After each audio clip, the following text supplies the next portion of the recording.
Hello friends, welcome to GK mind game. ಪ್ರಶ್ನೆಗಳ ಸಂಪೂರ್ಣ ಮಾಹಿತಿಗಾಗಿ ವಿಡಿಯೋನ ಎಲ್ಲೂ ಸ್ಕಿಪ್ ಮಾಡದೆ ಕಂಪ್ಲೀಟ್ ಆಗಿ ನೋಡಿ. ಇವತ್ತಿನ ಪ್ರಶ್ನೆಗಳಲ್ಲಿ ಮೊದಲನೇ ಪ್ರಶ್ನೆ, ಹಾಲಿಗಿಂತಲೂ ಅತಿ ಹೆಚ್ಚು ಕ್ಯಾಲ್ಸಿಯಂ ಅನ್ನು ಹೊಂದಿರುವ ಆಹಾರ ಪದಾರ್ಥ ಯಾವುದು? ಆಪ್ಷನ್ಸ್: ಎ ಎಳ್ಳು, ಬಿ ಕಡಲೆಕಾಯಿ, ಸಿ ಮೊಳಕೆ ಕಾಳು, ಡಿ ಕಾಲು ಸೂಪ್.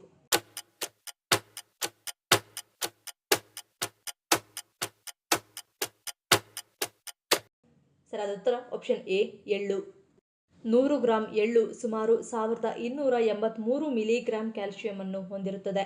ಈ ಪ್ರಮಾಣವು ತುಂಬಾ ಹೆಚ್ಚಾಗಿದೆ ಮತ್ತು ಎಳ್ಳು ಕ್ಯಾಲ್ಸಿಯಂನ ಅತ್ಯುತ್ತಮ ನೈಸರ್ಗಿಕ ಮೂಲವೆಂದು ಪರಿಗಣಿಸಲಾಗುತ್ತದೆ.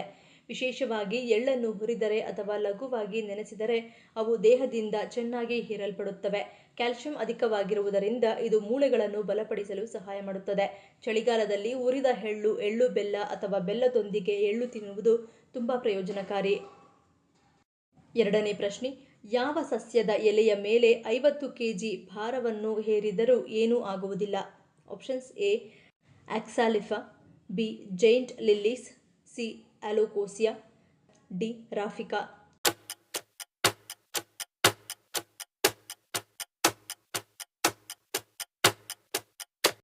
ಸರಿಯಾದ ಉತ್ತರ ಆಪ್ಷನ್ ಬಿ ಜೈಂಟ್ ಲಿಲ್ಲೀಸ್.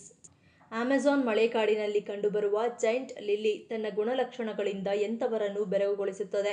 ಕಾರಣ, ನೀರಿನಲ್ಲಿ ಕಾಣಸಿಗುವ ಇದರ ಎಲೆಯ ಮೇಲೆ 45ರಿಂದ 50 ಕೆಜಿ ಭಾರ ಹೇರಿದರೂ ಅದು ಮುಳುಗುವುದಿಲ್ಲ.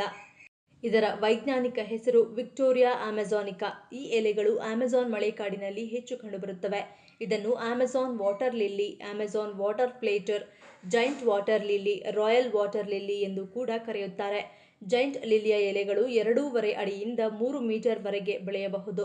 ದಿನದ ವಿವಿಧ ಸಮಯಗಳಿಗೆ ಅನುಗುಣವಾಗಿ ಇದರ ಬಣ್ಣ ಬದಲಾಗುವುದು ಮತ್ತೊಂದು ವಿಶೇಷತೆ. ಮೂರನೇ ಪ್ರಶ್ನೆ, ಶತ್ರು ಸಂಹಾರ ಪೂಜೆಯ ಪ್ರಸಾದವಾಗಿ ಚಿಕನ್ ಮತ್ತು ಹೆಸರು ಕಾಳನ್ನು ಕೊಡುವ ದೇವಾಲಯ ಯಾವುದು?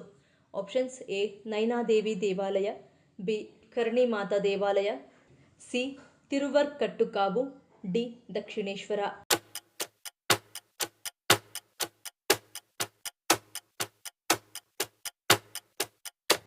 ಸರಿಯಾದ ಉತ್ತರ ಆಪ್ಷನ್ ಸಿ ತಿರುವರ್ಕಟ್ಟುಕಾವು.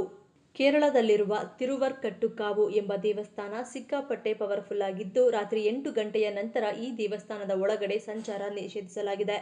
ಮಾಡಾಯಿಕಾವು ತಿರುವರ್ಕಾಡು ಭಗವತಿ ದೇವಸ್ಥಾನ ಎಂದು ಕರೆಯಲ್ಪಡುತ್ತದೆ. ಇದು ಕೇರಳದ ಒಂದು ಪ್ರಾಚೀನ ಕೌಲಶಕ್ತಿ ದೇವಾಲಯವಾಗಿದ್ದು, ಇದು ಕಣ್ಣೂರಿನ ಪಳೆಯಂಗಡಿ ಬಳಿ ಇದೆ. 2 ಸಹಸ್ರಮಾನಗಳಿಗೂ ಹೆಚ್ಚಿನ ಇತಿಹಾಸ ಹೊಂದಿರುವ ಈ ಪವಿತ್ರ ತೋಪನ್ನು ವಿವಿಧ ಪ್ರಾದೇಶಿಕ ರಾಜವಂಶಗಳು ನಿರ್ವಹಿಸುತ್ತಿದ್ದವು. ಈ ರಾಜವಂಶಗಳು ಭಗವತಿಯನ್ನು ತಮ್ಮ ರಾಜಮನೆತನದ ದೇವತೆಯಾಗಿ ಪೂಜಿಸುತ್ತಿದ್ದರು. ಈ ದೇವಾಲಯದಲ್ಲಿ ಶತ್ರು ಸಂಹಾರ ಪೂಜೆಯನ್ನು ಮಾಡಿ ಅದರ ಪ್ರಸಾದವಾಗಿ ಚಿಕನ್ ಮತ್ತು ಹೆಸರು ಕಾಳನ್ನು ನೀಡಲಾಗುತ್ತದೆ. ನಾಲ್ಕನೇ ಪ್ರಶ್ನೆ, ವಿಶ್ವದಾದ್ಯಂತ ಸೌರಶಕ್ತಿಯ ಅತಿ ದೊಡ್ಡ ಉತ್ಪಾದಕರು ಯಾರು? Options: A America, B Germany, C China, D Bharat.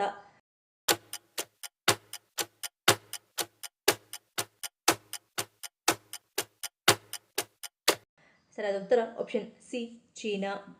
2022ರ ಹೊತ್ತಿಗೆ ಚೀನಾ ವಿಶ್ವದಲ್ಲೇ ಸೌರಶಕ್ತಿ ಚಾಲಿತ ವಿದ್ಯುತ್ ಉತ್ಪಾದನೆಯಲ್ಲಿ ಅತಿ ಹೆಚ್ಚು ಉತ್ಪಾದಕ ರಾಷ್ಟ್ರವಾಗಿದೆ. ಅಮೆರಿಕ 2ನೇ ಸ್ಥಾನದಲ್ಲಿದ್ದರೆ ಜಪಾನ್, ಜರ್ಮನಿ ಮತ್ತು ಭಾರತ ನಂತರದ ಸ್ಥಾನದಲ್ಲಿವೆ. ಐದನೇ ಪ್ರಶ್ನೆ, ಸಣ್ಣ ವಯಸ್ಸಿಗೆ ವಯಸ್ಸಾದವರಂತೆ ಕಾಣುವುದನ್ನು ತಪ್ಪಿಸಲು ಏನು ಮಾಡಬೇಕು? ಆಪ್ಷನ್ಸ್: ಎ ಹೆಚ್ಚು ನೀರು ಸೇವನೆ, ಬಿ ಸಿಹಿ ತಿನ್ನದಿರುವುದು, ಸಿ ಮೀನು ಸೇವನೆ, ಡಿ ವ್ಯಾಯಾಮ.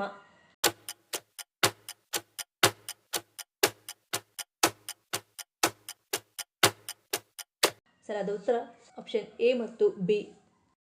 ಪ್ರತಿದಿನ 8 ಲೋಟದಷ್ಟು ನೀರು ಕುಡಿಯುವ ಅಭ್ಯಾಸ ಮಾಡಿಕೊಳ್ಳುವುದು ಉತ್ತಮ. ಇದರಿಂದ ತ್ವಚೆಯಲ್ಲಿ ಕಾಣಿಸಿಕೊಳ್ಳುವ ಸುಕ್ಕು ಸಮಸ್ಯೆ ನಿಧಾನಕ್ಕೆ ಕಡಿಮೆಯಾಗುತ್ತಾ ಬರುತ್ತದೆ. ಬೇಕರಿ, ಸಿಹಿ ತಿಂಡಿ, ತಂಪು ಪಾನೀಯಗಳು ಮುಂತಾದ ಕೃತಕ ಸಿಹಿ ಅಂಶಗಳು ಹೆಚ್ಚಿರುವ ತಿಂಡಿ ತಿನಿಸುಗಳಿಂದ ದೂರವಿರಿ, ಏಕೆಂದರೆ ಇಂತಹ ಆಹಾರಗಳು ತ್ವಚೆಯನ್ನು ಸುಕ್ಕುಗಟ್ಟಿಸುತ್ತವೆ ಮತ್ತು ಅಕಾಲಿಕ ವಯಸ್ಸಾಗುವಿಕೆಗೆ ಕಾರಣವಾಗುತ್ತವೆ. ಆದಷ್ಟು ಎಣ್ಣೆಯಲ್ಲಿ ಕರಿದ ಆಹಾರಗಳಿಂದ ದೂರವಿರಿ ಹಾಗೂ ಸಂಸ್ಕರಿಸಿದ ಮಾಂಸ ಹಾಗೂ ಉಪ್ಪಿನಾಂಶ ಹೆಚ್ಚಿರುವ ಆಹಾರಗಳಿಂದ ದೂರವಿರುವುದು ಒಳಿತು. ಆರನೇ ಪ್ರಶ್ನೆ, ದೇಹದ ಲಿವರ್ ಭಾಗದಲ್ಲಿ ಕೊಬ್ಬು ಶೇಖರಣೆಯಾಗದಂತೆ ತಡೆಯುವ ಹಣ್ಣು ಯಾವುದು? ಆಪ್ಷನ್ಸ್: ಎ ಸೀತಾಫಲ, ಬಿ ಬಾಳೆಹಣ್ಣು, ಸಿ ಸೇಬು, ಡಿ ಪಪ್ಪಾಯಿ.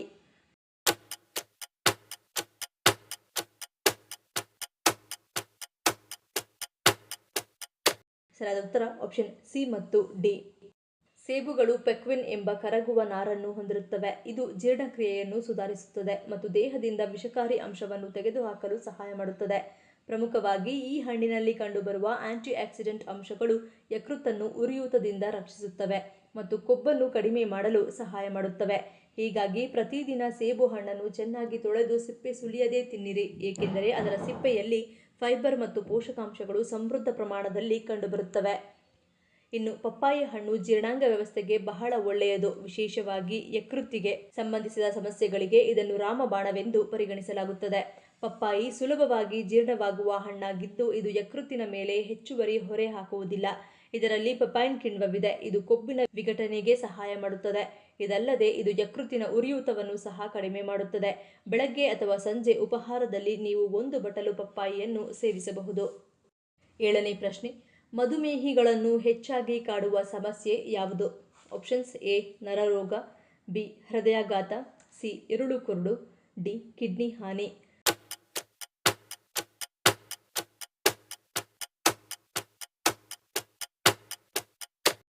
ಸರಿಯಾದ ಉತ್ತರ ಆಪ್ಷನ್ ಎ ನರರೋಗ. ನರಗಳ ಹಾನಿಯು ದೇಹದ ಮೇಲೆ ಹಲವು ವಿಧಗಳಲ್ಲಿ ಪರಿಣಾಮ ಬೀರುತ್ತದೆ. ನರಹಾನಿಯನ್ನು ತಪ್ಪಿಸಲು ಮಧುಮೇಹಿಗಳು ದೈಹಿಕವಾಗಿ ಸಕ್ರಿಯರಾಗಿರಬೇಕು ಮತ್ತು ಅವರ ರಕ್ತದಲ್ಲಿನ ಸಕ್ಕರೆ ಮಟ್ಟವನ್ನು ನಿಯಂತ್ರಣದಲ್ಲಿಟ್ಟುಕೊಳ್ಳಬೇಕು. ನರಹಾನಿಯಾದಾಗ ಹಲವು ಬಾರಿ ದೇಹದ ಕೆಲವು ಭಾಗಗಳಲ್ಲಿ ಜುಮ್ಮೆನಿಸುವಿಕೆ ಮತ್ತು ಮರಗಟ್ಟುವಿಕೆ ಅನುಭವಿಸಬಹುದು.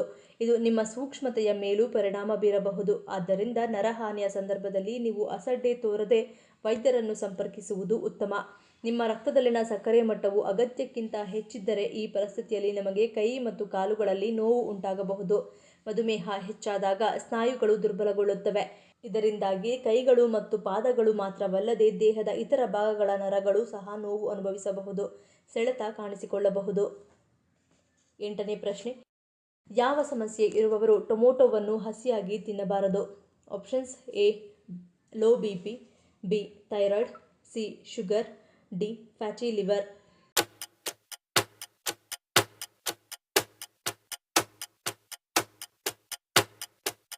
ಸರಿಯಾದ ಉತ್ತರ ಆಪ್ಷನ್ ಡಿ ಫ್ಯಾಟಿ ಲಿವರ್.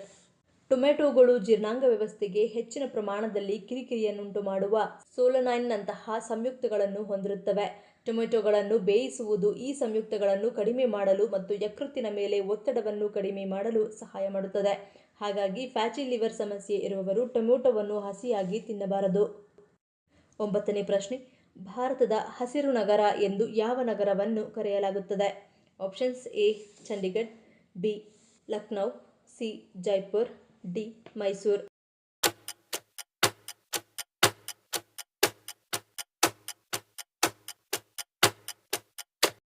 ಸರಿಯಾದ ಉತ್ತರ ಆಪ್ಷನ್ ಡಿ ಮೈಸೂರು. ಕರ್ನಾಟಕದಲ್ಲಿರುವ ಮೈಸೂರನ್ನು ಭಾರತದ ಹಸಿರು ನಗರ ಎಂದು ಕರೆಯಲಾಗುತ್ತದೆ. ಕರ್ನಾಟಕದ 2ನೇ ಅತಿ ದೊಡ್ಡ ನಗರವು ಸುಂದರವಾದ ಉದ್ಯಾನಗಳಿಂದ ಆವೃತವಾದ ಪ್ರಸಿದ್ಧ ಮೈಸೂರು ಅರಮನೆಗೆ ನೆಲೆಯಾಗಿದೆ. ಇತ್ತೀಚೆಗೆ ಚಾಮುಂಡಿ ಬೆಟ್ಟದಲ್ಲಿ ಸುಮಾರು 40,000 ಸಸಿಗಳನ್ನು ನೆಡಲಾಯಿತು. ಕರ್ನಾಟಕದ 3ನೇ ಅತಿ ಹೆಚ್ಚು ಜನಸಂಖ್ಯೆ ಹೊಂದಿರುವ ನಗರವಾಗಿದ್ದರೂ ಮೈಸೂರು ಭಾರತದ ಮೊದಲ ಮತ್ತು ಅತ್ಯಂತ ಹಸಿರು ನಗರವಾಗಿದೆ. ಸ್ವಚ್ಛ ಭಾರತ ನಗರವು ಮೈಸೂರನ್ನು ಭಾರತದ ಅತ್ಯಂತ ಹಸಿರು ನಗರವೆಂದು ಗೌರವಿಸಿ ವರ್ಗೀಕರಿಸಿದೆ. ಮೈಸೂರು ಕರ್ನಾಟಕದ 2ನೇ ಅತಿ ದೊಡ್ಡ ನಗರ ಮತ್ತು ಅದರ ಸಾಂಸ್ಕೃತಿಕ ಪರಂಪರೆ ಮತ್ತು ಕಾರ್ಯತಂತ್ರದ ಸ್ಥಳದಿಂದಾಗಿ ಇದು ಅತ್ಯುತ್ತಮ ಯೋಜಿತ ನಗರಗಳಲ್ಲಿ ಒಂದಾಗಿದೆ. ಈ ಪ್ರಶ್ನೆಗಳಲ್ಲಿ ನೀವು ಎಷ್ಟು ಪ್ರಶ್ನೆಗಳಿಗೆ ಸರಿ ಉತ್ತರವನ್ನು ಕೊಟ್ಟರಿ ಅನ್ನೋದನ್ನು ಕಮೆಂಟ್ ಮಾಡಿ ತಿಳಿಸಿ.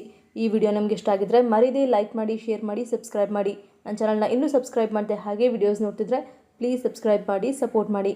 ಮತ್ತೊಂದು ಇಂಟ್ರೆಸ್ಟಿಂಗ್ ವಿಡಿಯೋದೊಂದಿಗೆ ಸಿಗ್ತೀನಿ. Until love you all, take care.